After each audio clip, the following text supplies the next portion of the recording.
அண்மை செய்தி, திரைப்படங்கள் வெளியான 3 நாட்களுக்குள் விமர்சனங்கள் செய்வதை தவிர்க்க வேண்டும் என்று அறிவுறுத்த வேண்டும் என கேட்கப்பட்டிருந்த வழக்கில் தற்போது உயர்நீதிமன்றம் அதற்கு மறுப்பு தெரிவித்திருக்கிறது.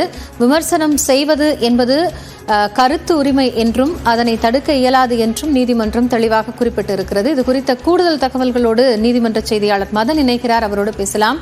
மதன், இப்போ இந்த வழக்கில் உயர்நீதிமன்றம் தெரிவித்திருக்கக்கூடிய கருத்துக்கள் என்ன?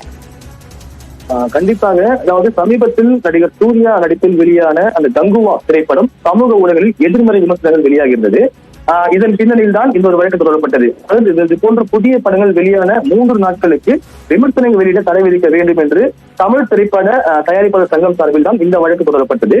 அதாவது இந்த புதிய படங்கள் வெளியாகும் குறித்து சமூக வலைதளங்களில் இது போன்ற விமர்சனங்கள் வெளியிடுவது தொடர்பாக ஒரு விதிமுறைகளை வகுக்க வேண்டும் என்று ஒரு கோரிக்கை வைக்கப்பட்டது.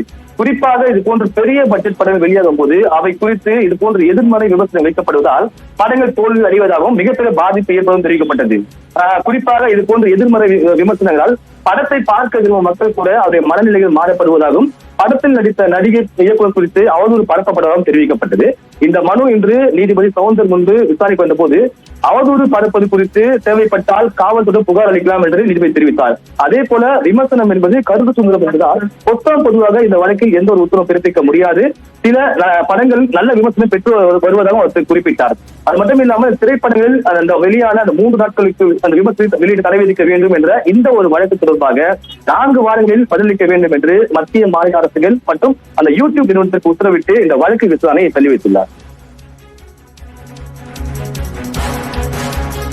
நன்றி மதன், விவரங்கள் இணைந்து வழங்கியமைக்காக.